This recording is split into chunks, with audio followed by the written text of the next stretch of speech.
Hey, and welcome back to another video. So in today's video, I'll be showing you what it's like to run iPadOS 18 on an iPad Pro 3rd generation, also known as the iPad Pro 11-inch 1st generation. And I'll give you a rundown about speeds, performance, battery life, and all the new features on it as well, and everything else you need to know when running a newer update such as iPadOS 18 on an older iPad such as this. So let's jump right into running iPadOS 18 on the iPad Pro 11-inch 1st generation, also known as the iPad Pro 3rd generation here in 2024.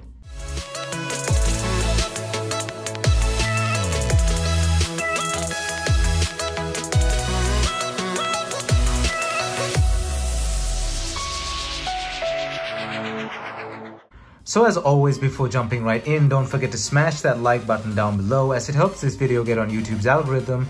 And also don't forget to hit that subscribe button down below and ring that bell notification button so you're notified whenever I upload a new video. Also, if you have any questions or comments regarding this video, don't forget to leave them down in the comment section below. We can start a discussion or I can answer your questions. My social media is also linked down in the description below, which includes Instagram, Twitter, and X. And now let's jump right into this video. So firstly, let's just go over the compatibility list here and what it's looking like for the future of the iPad Pro 11-inch and also the iPad Pro 12.9-inch 3rd generation, which is exactly the same as the 11-inch because both of them were released in 2018. These are the 2018 release iPad Pros. The 12.9-inch, they call it the 3rd generation and later, and this, the 11-inch 1st generation and later. They're essentially the same device, they just have a different naming pattern. And most of what I say about the 11-inch also applies for the 12.9-inch, except for like battery life and stuff, because it's got the 12.9 has a bigger battery but also a bigger screen. But everything else should be the same as they have these same internals. So looking at the update list here, you may notice that the 12.9-inch and the 11-inch are the oldest devices on this list. In terms of iPad Pros, these are the oldest iPad Pros on this list, and you must be wondering, well, that's not a good sign. That means this is most likely the last major update that these devices will get. Now, these have been around since iOS 12. They were launched with iOS 12, not iPadOS 12, iOS 12. And it's about 6 major updates as of now, and that seems to be about where Apple keeps most iPads and iPhones. But the iPad Air 2 from 2014 started with iOS 8.1 and went up to iPadOS 15, I believe, something like that. It was about 7 major updates. So there's a high chance that this and the 12.9-inch might get iPadOS 19, but don't keep your hopes up. I'm banking on them not getting it. However, there's a slight chance. So definitely watch out for that, but you're still gonna get tons of security updates and other bug fixes and stuff for at least about 2 to 3 years after iPadOS 18, so you don't have to worry in terms of security and stuff. But 6 to 7 years sounds about right when it comes to Apple major updates. So that was just a rundown of the compatibility list and the future of the 11-inch and 12.9-inch iPads from 2018. Let us now jump into one of the more important aspects, and that is battery life. And right off the bat, I can say the battery life has remained the same. A good way to compare most of what I'm about to say in this video, battery life and etc., is to compare it to this video, which was when I updated this exact iPad to iPadOS 17 last year. And you can compare the performance on iPadOS 17 to the performance currently on iPadOS 18 that you see in this video, and everything I mentioned in that video can be used to compare an overall comparison to everything I say in this video. But as a whole, battery life has been the same. I have been quite consistent in using this over the course of the past week or so. My battery life on iPadOS 17 lasted about 2.5 days-ish, streaming things, listening to a bit of music here and there, watching YouTube videos, and browsing the web, of course. And it has remained consistent over the course of the past few weeks, and battery life has lasted about 2.5 days. So I can say right off the bat, after the update from iPadOS 18, the battery life has remained the same, and I'm pretty sure this will apply to the 12.9-inch iPad as well. However, you must know that your iPad may have a different state of battery. Its battery health may be different, so definitely take that with a grain of salt, as it may vary from device to device. Also, you must note that there's a way that you can improve battery life on iPadOS 18, and that's the new color changing feature, which I'll discuss in a bit. You can customize the colors of these icons. You can make them more dull and grayish, or that you can turn them dark, or you can go back to the light and stuff like that. I'll discuss that in the features section. However, you can tone down the colors, and with an OLED display like this, grayish colors or darker colors and more gray, well, blacks, grays, colors like this on screen here will use far less battery life than a brightly lit up screen with a lot of colors. So you have room to improve your battery life in ways such as this, and we'll discuss this feature in the features section. However, overall battery life, from what I can see at least, has remained the same. Now let us jump into app performance and multitasking, and just basically a simulated test on how apps perform on a day-to-day basis running iPadOS 18. This is just a simple demo on opening some apps in just sort of a gauntlet-like thing. Just open, close, open, close, open, close, and then we're going to see if the apps are still running in the background. Then we're going to open multitasking, and so on. It's not a perfect comparison, because you got to remember that most of these apps themselves have changed over their updates in the past year, so the apps themselves may not be the same as they were last year, and you can definitely go back to that previous video and compare them. But like I said, the apps themselves may be different, so it's not a fair comparison, but you can still compare and get an idea for how speeds have changed. So now, as you can see, nothing's open in the background. It's open YouTube Studio. But also you must keep in mind that internet speeds vary as well. So there, YouTube Studio, Apple's website. Let's see that load pretty fast there. Odyssey. There we go. Newegg, quite a heavy app. There you go. Newegg loaded relatively fast there. Let's open books. Today's reading. There we go. Just fine. Let's open camera, take a quick photo, close it there. Let us go to tips and move over, close. Let us go to calculator. There you go. Magnifier. There you go. As you can see, stuff is loading relatively fast there. Now let's open the multitasking and see if these apps are still open in the background. Yes, Safari is open. YouTube Studio. Sometimes YouTube Studio will reload somewhat, but that's more of a app thing than a performance issue. YouTube Studio does like to reload or refresh in the background sometimes. But as you can see, the apps are running in the background just fine. Let's open clock. Let's open calendar. There you go. As you can see, stuff is opening and closing pretty fast. It's loaded a bit more, and most of these apps aren't even gonna come close to filling up the RAM, but it's just a relatively okay day-to-day test to see how performance is. And as you can see, most of it is running just fine. Let us open multitasking here, and there you go. You have music and the browser open on one side. Both are operating just fine, smooth and fluid, as you can see. And we can go ahead and close one, and there you go. Close that, and we can go ahead and close all these apps as well. But as you can see, it's performing just fine. It's opening a bunch of apps. Like I said, it's not a perfect test, but it gets the job done, and this is just everybody's average day-to-day experience anyway. But from what I can tell, performance in terms of all apps opening in the background and stuff also has remained somewhat the same, if not maybe slightly faster as well. Let us now jump into a game demo, and let's just demo the same app that the same game that I've been demoing for quite a while, and that's Asphalt 9. They changed its name to Asphalt Legends Unite, and it's got a bunch of new features, but let's hit that and see how fast it takes to load.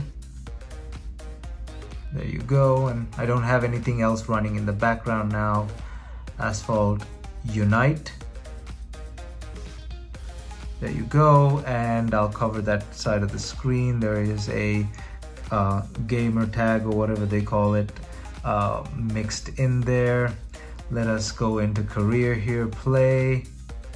So just real quick, I want to show you the new feature that automatically turns on whenever you launch a game on iPadOS or iOS or whatever. It's called game mode, and it will pop up on the screen here when you do launch a game. However, you can go into it from the control center up here. As you'll see, it says Asphalt game mode. Game mode is on. When game mode is on, background activity is reduced to optimize the performance of this game. You can turn it off as well, but then who wants to turn it off when you're trying to focus on a game? So we'll definitely see how game mode on iPadOS 18 helps this game in terms of performance, and you can go back and compare it to the last 2 years, because this is the same game, the same level, the same car, same everything that I keep repeating on these demos. So you can definitely go back and compare and see if game mode actually made a difference. And then we have, let's play just the first race that I've been doing for a while. First race, Birth of a Legend. Next, play anyway. Let's use the same car. I don't really play this game, so it's just sort of just a test there. It's just for the testing. I don't really play this game off camera, but as you can see, and these are all stock controls, by the way. And let's go. I think it's hold to drift. Yep.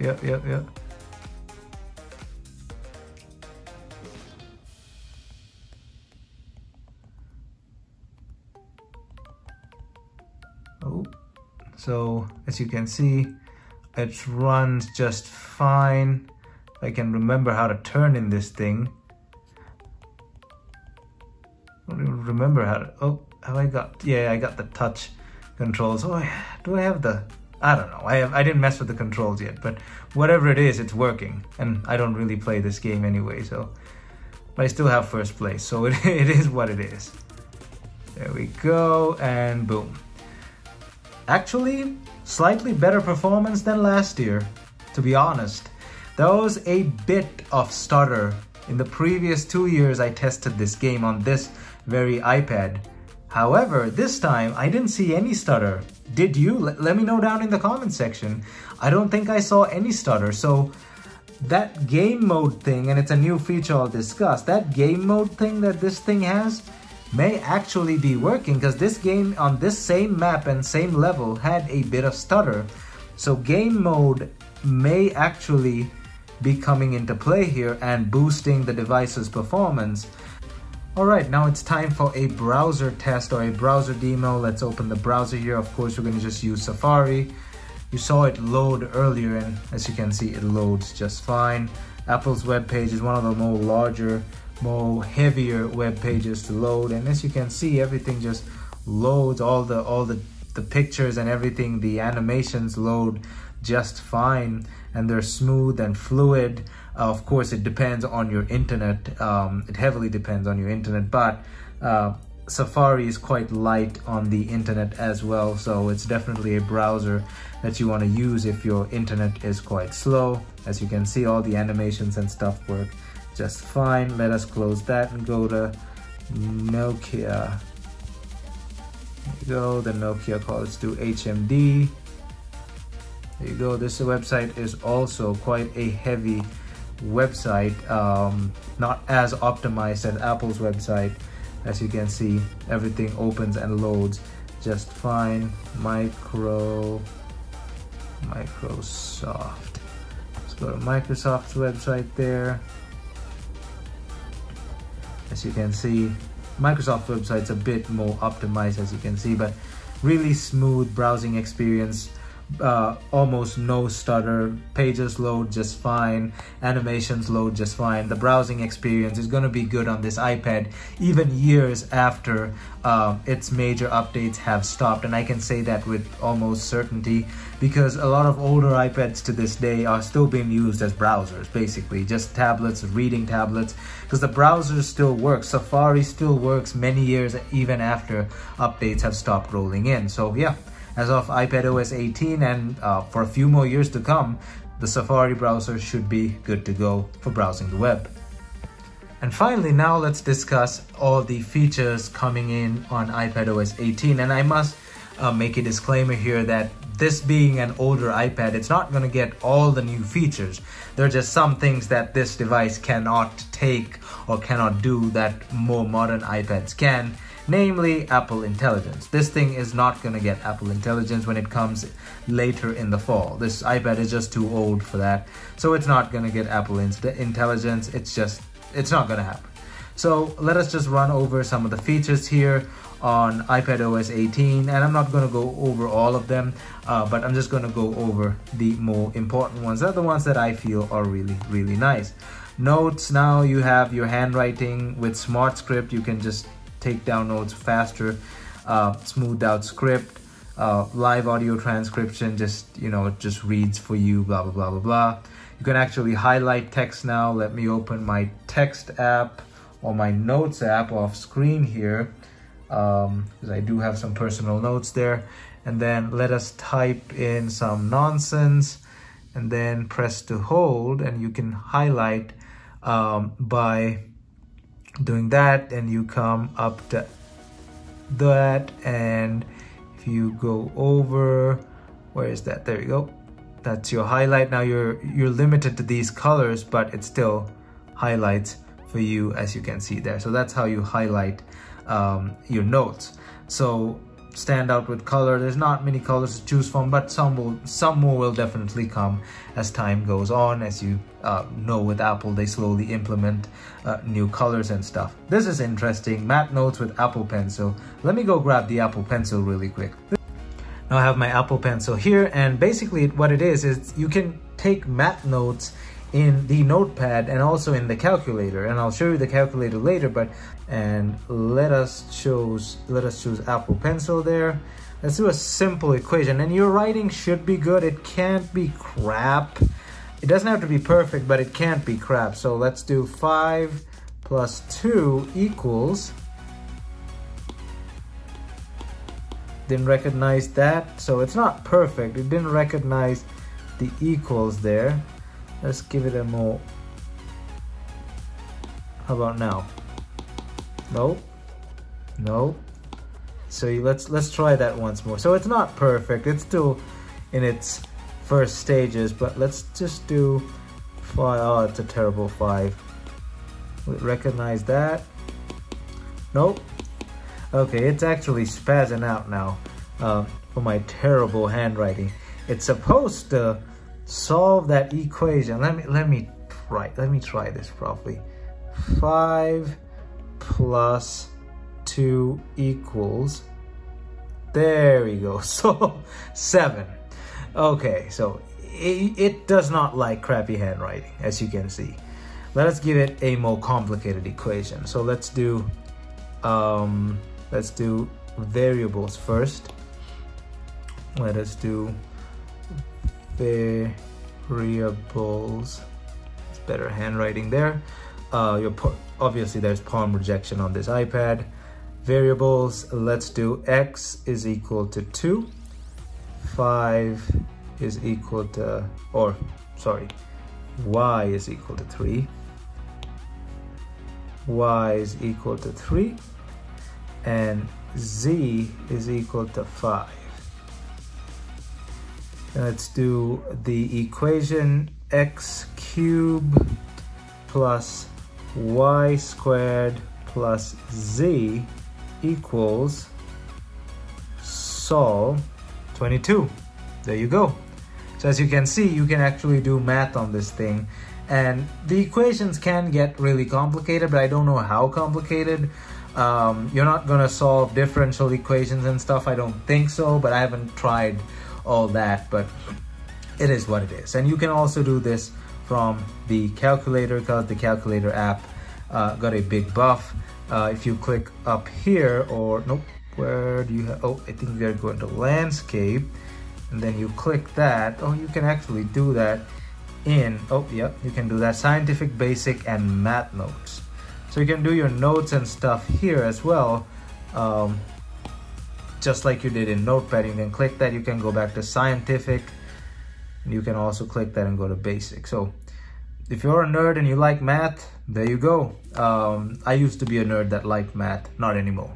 But yeah, calculator app, for those who need it to take down math notes and stuff, that's quite an interesting feature. I really like that, even though I'll probably never use it because I'm never going back to college again.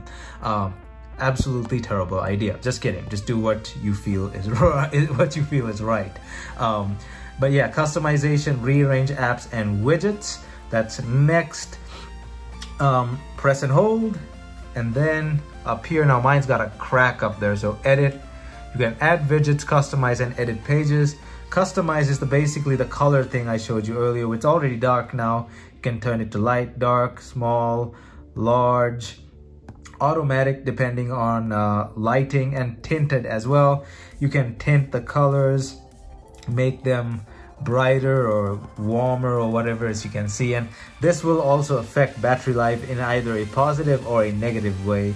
The more the colors, the more the screen has to push out those colors. So lighter grayer colors or darker colors aren't gonna be taxing on your battery life rather than brighter colors. And then of course you have widgets as well. These, with these little thingies on the side here, can be dragged, as you can see. So you can actually change that to resize them, as you can see there. You can resize those, and of course, like before, move them around, and you can actually have a bit more customization than before. And then of course you have your all new widgets and stuff. You can mess around with that. I'm not going to go into that in detail. There's a bunch of new widgets to choose from. You can go ahead and add all of that to your home screen. And then finally you can edit your pages as well. You can move your pages around, blah blah blah blah blah, and so on. Just a nice little customization selection there on the home screen. And of course it goes on to your lock screen as well. You can basically change your lock screen like that, you know, from whatever, and customization options have changed as well. You can just choose your new icons or whatever. And then another thing I noticed is there's a few more options on this side for you to add stuff as well. And then you have your colors, light, dark, automatic. You have your depth effects, stuff like that, blah blah blah blah blah. You've seen this before. It's just a bit of an upgrade. And then on iPhones, you have the two options there. You have either earlier camera or flashlight. You can now change that, but that's only for iPhones. iPads don't have that. But yeah, just a new nice selection of customization. Let's open Apple's website again, calculator. There you go. Customization, update the control center. Let's go into that next. That is the other customization. Let me turn this back to normal. This is annoying me. Just go to dark. Control center is now fully customizable. Drop down and you hit this over there. You can actually turn the device off from there, but you can also hit that. Takes a bit of aim. No, come on. I'll do it without looking through the viewfinder. As you can see, you have your controls there. You can resize the ones like earlier which have this little thingy on the side. As you can see, you can resize them, and you can add a control. And there is a plethora of options for you to choose from. As you can see, just all the controls you've ever wanted. They're all there. They'll most likely add more. So you have accessibility, voice memos, utilities, translate sound, shortcuts, now playing, notes, home, focus, display, connectivity, capture, the whole nine. And also you have different levels. You have music, you have home. You can fully customize all of this. There's this empty spot. You can fully add whatever you want. and customize and resize as well. So Control Center got a very useful upgrade there, and you can turn the device off from there if you like as well. You have to kind of hold it, I believe. Let's see. Yep, you have to kind of hold it, and then you have to put your password in again. But yeah, definitely some great new customization features. Now here's a long awaited feature that I know Android has had this feature for decades, literal decades, and that's the ability to lock individual apps with Face ID or passcode, or your face or your iris or whatever Android had at the time, or just your simple passcode.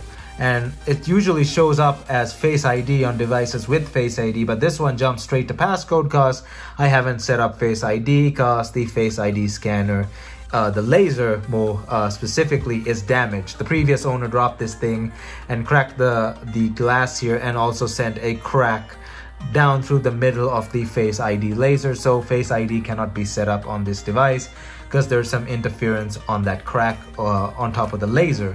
But yeah, I got this thing for $200 off eBay, so I'm not really complaining, and that was about 4 years ago. But yeah, require passcode on a device where the Face ID is working. You can actually set up Face ID instead as well. You can add a passcode to most apps, but things like camera and stuff, I don't think you can. Yeah, FaceTime, let's see. Yep, you can, but for some reason camera you can. Let's try clock, or nope, calculator or something. Yeah, so the silly things you don't need a passcode or Face ID, like calculator, camera, etc, etc. But more important things like photos and stuff like that, you can add a passcode to it. But yeah, definitely a nice feature to have finally after decades of Android having it, but it is what it is. Photos also got a big redesign, and I'm still getting used to it. Kind of annoyed that they changed some things, but I'll eventually get used to it. And especially it's more annoying when you're on an iPhone, because you're used to, you know, clicking things real quick because you know exactly where they are. But as you can see, you have all your photos up there. I'm not gonna go into all my photos, but however, as you can see, things are organized more, just better, as you can see there. Scroll down, you have your trips, you have screenshots, handwriting, illustrations, deleted receipts, blah blah blah blah blah. You can also customize and reorder, as you can see there. That is actually quite nice. But yeah, photos got a considerable upgrade. I think that was an upgrade that was due for a long time. A customized view of your moments, blah blah blah, most stuff like that. Messages, again, you can type with tone, flair, and feeling, whatever. It's just animated emojis and just exploding text, silly things that I don't really care for, but if you're interested in such things, you can go mess with that. Game mode, there you go, maximize game performance. Game mode minimizes background activity, sustain consistently high frame rates for hours of continuous gameplay. And you saw that in the game demo. That was quite the difference as compared to the last few years.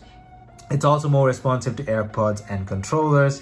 Safari got a few updates. You can pull up site highlights and a smart redesigned reader, stuff like that. The Passwords app is also finally here, and that's a dedicated app to your passcodes. You can just go straight into it here, as you can see there, instead of going to settings and then going into passcodes and using Face ID or whatever to get into it. Instead, now you can just hit passwords, and then it'll ask for your Face ID or your passcode, and you can go into all the passwords that you have connected to your account and your saved passcodes, and of course your security codes and stuff like that. It's no longer built into settings. SharePlay got an update. There you go. Tap and draw and screen sharing. Freeform, never used it, don't really care. It got an update as well. Apps on iPad redesigned bar, redesigned tab bar in apps, so you have your tabs rebuilt, updated document browser as well.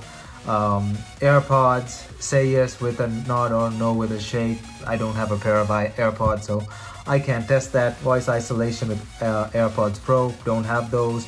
Privacy and security, control how you share contacts with apps, redesign privacy and security settings. There's a new privacy and security settings. Let me actually go into that and show you. Privacy and security. So there we go. I just did that off camera. But now here we are in privacy and security, or privacy and security there. So you have all your location services, tracking, calendars, all that stuff. It just gives you all your security services and settings. App privacy report, lockdown mode is down there. Just an updated privacy and security, and all in one section. Because earlier, privacy and security shortcuts and stuff, and just your security features were all over the place in some apps and stuff, but now it's all in one place. Location services, everything is all in one place, so that's nice to see. Let us go ahead and close that. And yeah, privacy and security, improved Bluetooth privacy, accessibility, calendar, fitness, they all got minor updates, and so on, and SDKs there as well for developers. So those are just the quick or somewhat quick rundowns of all the new features on iPadOS 18, or most of the new notable features on iPadOS 18. I'm not going to go into all the details. You can go and research that on your own. There's just too much to talk about. So finally, I'm just going to give you my final thoughts here. I think iPadOS 18 is a decent upgrade. It's not out of the ordinary. It's not it's not groundbreaking. It's got some really nice features like this notepad, notes, smart math, whatever you want to call it, your written math calculations. That thing is nice. Apple Intelligence is nice, but it's not coming for this iPad, obviously. And then the calculator thing, like I mentioned, customization is probably my favorite of the lot. You can redesign the control center and all that stuff. It's also on iOS 18.